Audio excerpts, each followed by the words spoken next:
Hello and welcome to Bonus.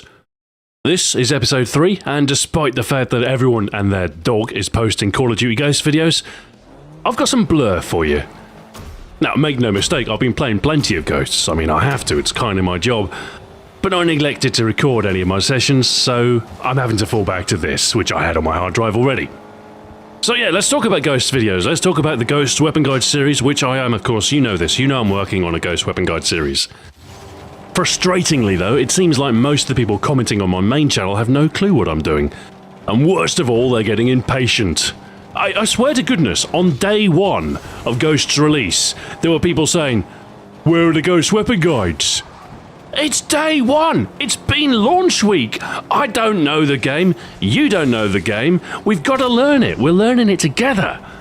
If I did a weapon guide on day 1, it would be terrible, I wouldn't know how to play the game. It's selection bias, I think. I think the people who are commenting are the ones who are the least patient. I know the guys who are content to wait for quality, they're not the ones commenting because they're the ones waiting patiently, and I love you guys! So, as far as progress, I am working as hard as I possibly can on writing these Ghosts videos. I'm actually going to write all of them before I start production, which is a rather unconventional tactic, but it should give me some pretty nice speed gains. You can expect more than one video a week. Now, doing everything at once, that's quite a meaty payload. My estimate for total script weight puts it at around 22,000 words for 30 episodes. At this moment in time, I'm currently at about 10,000, 10,500 words written. And all of that's been written in the last week, because obviously I need to play the game, I need to experience it, I need to actually get used to the weapons before I can start writing the scripts. So it's been fairly hectic, but I am keeping on top of this, and once these videos start coming out, they'll start coming out very quickly indeed. I'm actually planning to be done by Christmas. But it's a risky strategy, and like I say, it's a frustrating time in this period before the videos start coming out. My expected start date is going to be shortly after the 22nd of November, probably the 23rd, unless there are any major online issues. I'll be recording on the Xbox One, so everything will be nice with next generation graphics. And I appreciate the fact that the PS4 runs at a higher resolution, probably looks a little bit better, but I'm playing on Xbox 360, so I get to keep my progress if I stick with the Xbox. Anyway, that's more than enough about my progress with Ghosts. Just rest assured that everything is underway. I have a strategy, and it's so frustrating, so frustrating. I want to get going, but, well, naturally, of course, I have to get acquainted with the game. I have to write everything. I have to plan, prepare, and do. You know, this is one thing I really hate about YouTube, is the release of something new and this mad scrabble for views. It's like feeding time at the zoo, and all of the YouTubers, you know, they go full tilt trying to get that YouTube money, and I hate it. I absolutely hate it. Obviously, demand curves and timeliness of videos affects me as well. I just wish there wasn't such a mad rush. But I suppose that's one of the downsides of tapping into a demand-based market, you know, obviously everything's on the front end, you've got to be there first. It's the same with games journalism as well, there's huge amounts of pressure to get your reviews out first, and it probably isn't good for the quality of your reviews, because it means you've got to play the game in maybe a couple of days. So everything's a rush, and everything's terrible. Let's get on with the questions! Innova Z says, "Hey Stu, what next-gen console are you going to pick, and why? Maybe both." I am in fact getting both, and by both I mean all 3. I already have a Wii U, I'm just waiting for some games. But yeah, I've got both the Xbox One and the PS4 pre-ordered, which is probably more money than I'd have liked to have spent, but, well, I can kind of justify it by saying it's my job. And I must confess, I am quite looking forward to the next generation. Now, as far as my preferred platform, you might think I lean towards the Xbox because of my channel name, and you're probably right, but despite my channel name, which is just a channel name, I'm fairly free-floating. I mean, I will have both, and I'll probably gravitate towards whichever I prefer. Now, I like my Xbox identity, I like the gamer score, and I'm pretty heavily invested in all that stuff. But I also like playing games in 1080p. So, we'll see how that goes, we'll see how the graphical disparities are, and if it's significant, I'll probably will gravitate towards the PS4. I might still pretend it's on Xbox though, so I don't have to change the name of my channel. Andreas Hirth says, "Would you reveal what kind of font you use in the thumbnail for the bonus video?" Yes, it's a font, it's a free font, you'll be pleased to know, called Grand Hotel. Jack Scott asks, "Opinion on the National Health Service, Stu? Good or bad?" The NHS is the government-funded healthcare provider here in the UK, free for everyone, although of course it is funded through taxpayers' money. Now, I'm not a particularly heavy user of the NHS. I think it's been an awfully long while since I've been to a doctor. But I've got to say, overall, the services I've had over the years have been not bad. Entirely adequate. High praise indeed. Rosie asks, have you played Killing Floor? If so, what do you think about Horde game modes in general? I've played a bit of Killing Floor solo, but I haven't sort of really gone full co-op on it, haven't really raised a party and actually played it properly. But I'm not averse to that sort of style of gameplay. I do quite like it, especially if there's a decent metagame attached to it. I suppose Mass Effect 3 multiplayer kind of falls under that general Horde mode kind of template, and I absolutely adore Mass Effect 3 multiplayer. So yeah, Killing Floor certainly has impressed me with what I've seen, and if I had a few people to play it with, I could probably have a bit of fun with it. But it's a question of too many games, not enough time. Roger Toledo says, for Euro Truck Simulator, did you use a steering wheel? I did not. I actually used an Xbox 360 controller. That's my preferred gamepad for PC gaming because it just plugs in the USB and it works perfectly. It's fantastic for emulation and MAME. I mean, it's not entirely authentic. It'd be nice to have a proper arcade stick, but it fits the bill. It does the job, and it's what I'm used to. I actually do have a steering wheel. I've got the Microsoft wireless wheel, which I can use on the PC because I've got the wireless dongle that you need to use wireless controllers. And yeah, I suppose I could use that with Euro Truck. But it's a bit of a pain to set up. I mean, it takes up a lot of space. So I keep it downstairs most of the time. I'm content enough to play with the joypad. It's good enough. Chris Twig asks, what seat would you prefer on a plane? Are you a window or aisle man? I am very much a legroom man. I don't care where I am as long as I've got legroom. So the emergency row, perfect for me.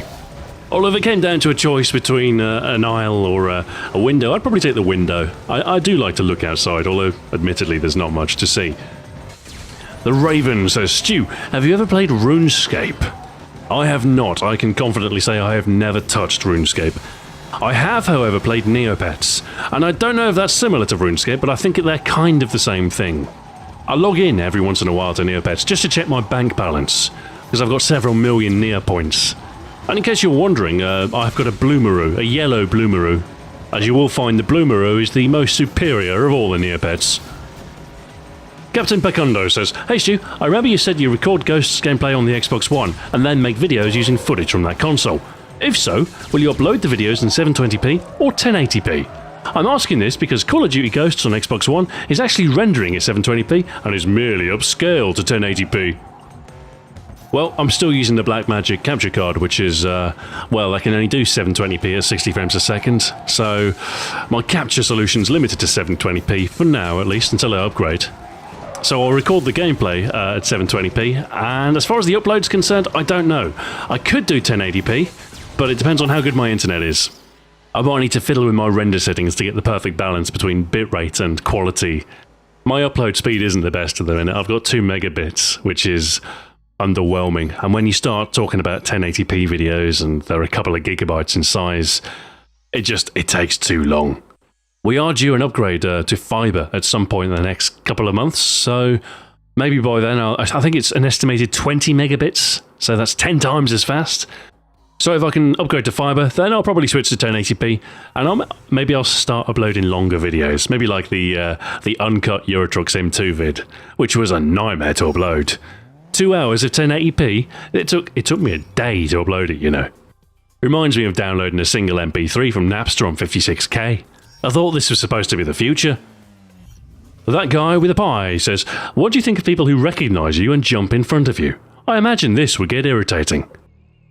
Yeah, I suppose it is kind of annoying, but it doesn't happen that often, pleasingly. And when it does happen, it's often not persistent. It will just be, like a once, oh, hello, look, it's Xbox Ahoy, and then they'll go about their normal business. In the cases where it is persistent, in the cases where, they are dead set on being an idiot, then I'll just leave the lobby. Problem solved. Joe Park 05 says, Stu, as you have an interest in photography, what would be a good camera to photograph and record HD video at a concert? To be perfectly honest, unless I was the official videographer or photographer at a concert, I wouldn't take my camera. The last thing a concert audience needs is someone holding an electronic device in the sky with, oh, no. Use your eyes. IFM 2181 says, since we're all asking you about games, how about Dwarf Fortress, Stu? Do you strike the earth? Have you tried and had all kinds of miserable fun? Or have you just straight up not played it? I've tried it, but it didn't go well. I think there were elephants? Maybe? I didn't know what I was doing. I feel as though I'd love Dwarf Fortress, but it's just so incomprehensible. And I know there are tutorials, and I know if I actually played it long enough, I'd eventually grok it. It's just something I haven't quite cracked yet. Maybe I could do a video. Xbox Ahoy learns how to play the utterly incomprehensible Dwarf Fortress. Hey, if I ever cracked it, I could maybe do some guides for it. LZ Mike says, Ghosts is the first Call of Duty game I've played at launch. I'm not that good, but even my friends who are rather good are struggling with the game. I really want to like it, but then the game provides something that has the opposite effect on me. Is this how COD games work normally? Is the transition between developers usually jarring? It's the same process every single year. You know, we play a game for a year, we play Black Ops 2 for an entire year, we get good at it, we learn the maps, we learn the environments, we learn the weapons, we learn what works and what doesn't. And then a new game comes out, and everything's slightly different, and we've got these new, unfamiliar environments, and we kind of expect to play it in the same way, and, well, it turns out we can't, and we fail miserably. And so people start coming up with all the usual advice gets trotted out once again. Every year it's, you've got to slow your game down, always aim down your sights, take it slowly, stick to the outside of the map. Every year it's the same, and it's a process of adjustment to it's mostly learning maps, and then just, learning the little tricks of the game. It does seem like it's only really the hardcore audience, or at least the majority of people who pick the game up are the hardcore audience this time around at launch. I think maybe some of the casuals are waiting for the next gen, or maybe they'll pick it up, as we head towards Christmas. It's just one of those things. You've got to keep on playing, and well, you don't have to. You could quit. But if you do keep on playing, eventually you'll get used to things, and there'll be a better mix of players as time goes on, and everything becomes a little bit easier. Because Ghosts, the launch of it has been brutal. Simply not knowing where you're going to die from, and the fact that the guns kill so quickly, does mean it feels like you just die from nowhere. But I've been playing it, I think I've got about a day and a half now played, something along those lines, and I'm starting to get the hang of it. I find I can do reasonably well on the free-for-all anyway. Give me the right gun and I can do some work. Hopefully by the time the Xbox One releases, there'll be a whole new wave of noobs and I'll be able to clean up for all the footage I need for the guides. Sugar Honey Iced Tea says, Hello Stu, what was your favourite class in Mass Effect 3? My go-to was always the Quarian Infiltrator with the Widow sniper rifle and the tactical cloak ability. That was always a nice little combo. Tyson Matsuki says, why not dedicate an email address solely for fans to contact you? I understand the one you post is for business inquiries, if anything. My main address, my stu@rtbrown.org, that is for all and sundry. I welcome all inquiries, although I can't, of course, guarantee a response to everybody. My email habits aren't necessarily the best. I'm a bit of a procrastinator when it comes to replying, but if it's a simple question, I'm happy to shoot off as a quick response. It's the long, it's, like the 10-page email telling me about how much they like my videos, and I'm grateful, but don't expect a 10-page reply. You're better off just asking me simple questions if you actually want a response. But I suppose that's probably an avenue that Twitter's best for. And I'm fairly responsive on Twitter, I like to think. I do respond to most messages that ask me a question.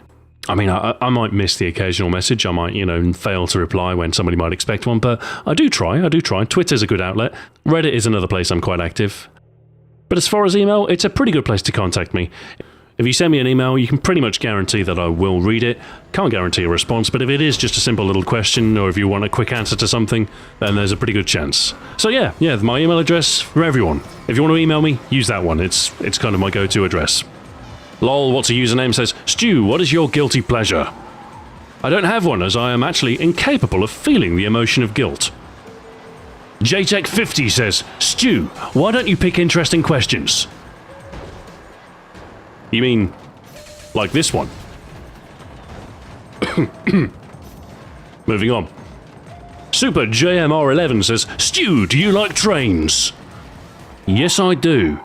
I mean, I've never spotted a train, but I do quite like trains. In fact, I may, at some point in the future, do an Xbox Ahoy Plays Train Simulator 2014, or whatever the number's up to now.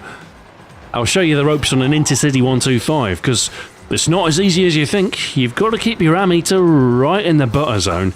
There's a knack to it, I'm telling you. Mr. Right Sab says, is the sound useful in Ghosts for those with a gaming headset? Actually, yes it is. Footsteps are very much a thing in Ghosts. You can actually hear people, which is really nice. The only trouble is, of course, because you can actually hear people, a lot of people use dead silence. But that's alright, because there is a counter to dead silence called Amplify, which lets you hear people with dead silence. But the only trouble is, if you want dead silence and Amplify, you've got to spend like a third, maybe half of your perk points just getting those. So maybe you'd be better off spending on something else instead, I don't know. But yeah, no, footsteps are a thing, but they're not a reliable thing, if that makes any sense. The Christie, the Angry Irishman, says, so, how do you expect the new comment system to affect the submission of questions for answering? Will it increase the quality, or will it all devolve back into the standard YouTube cesspool very quickly? P.S. Only 3 days in TF2? Pfft, lightweight. 2,000 hours plus here. Hey, I never claimed I was hardcore at TF2, but I did play quite often for a little while. There are other games, you know. So, alright, let's talk YouTube comments. Let's talk G+ integration with YouTube comments. I don't know. I'm not sure whether I sympathise with the people who are complaining, or whether I enjoy their angst. I do like a bit of drama, especially if it's drama over something quite inconsequential. And well, YouTube comments are certainly that. Now, in theory, I'm not averse to a unification of the YouTube account system and the G+ account system. It makes sense for all Google products to use the same unified login system, and if that means closer integration between G+ and YouTube, then fine. I mean, as long as it's done well. Ah, yeah, you see, Stu, but it hasn't been done well. Well, alright, you got me there. There has been a bit of a speed bump, but maybe going forward, things will be slightly better. Although, I don't know, I'm not holding my breath. As far as selecting questions is concerned, I actually read all of the comments. So I'm not really reliant on the best questions floating to the top or anything like that. I pick out the questions that I think are going to be the most entertaining. I mean, it turns out that sometimes I'm wrong, but, well, you know, you just got to roll with it. So as long as people can post questions, and as long as I can read them, we don't really have a problem here. And I know what you're thinking. You're thinking, but Stu, they're making me get a G+ account. Suck it up. If you want to comment, get a G+ account. I don't care. It's Google's site. They make the rules. You've got to live by them, you know? I've learned long ago not to really resist what YouTube do, because they're doing it whether you like it or not, and you best be along for the ride or you'll be left behind. Bradley Wild asks, Stuart, if you had 3 wishes, what would you wish for? Wish number 1, I would wish for infinite wishes. Because, of course, you never know when you might need another wish. Number 2, I would like the ability to instantly materialise beef jerky out of thin air. I think that would be quite useful. And number 3, I would wish that everybody on the planet Earth was dead apart from me, so that I didn't have to wear pants. And I could just wander around the world pantsless, rifling through people's stuff, and it would be awesome. Shining Hawk 2350 says, hey Stu, didn't you say you were making a video about your cats? I did mention it, and the stupid cat video is still on the cards. I've just got to get around to filming it, which is kind of a pain because my cats are either sat, sleeping, doing nothing, or they're gone. So actually filming them doing something interesting is going to be a challenge. I kind of had idle plans to catch them outside in the garden during the nice summer weather, but obviously that's passed. Anyway, it's still a possibility. And so we approach the 20-minute mark, and I think we're coming to the end of this race. There we go, boom. And I've already wished all of you dead, so I should probably make my excuses and leave. So by the next time I speak to you, the PS4 will have been released in the US, but not the EU, unfortunately. And it will be just 2 days away from the launch of the Xbox One, which also conveniently marks the start of my Ghost series.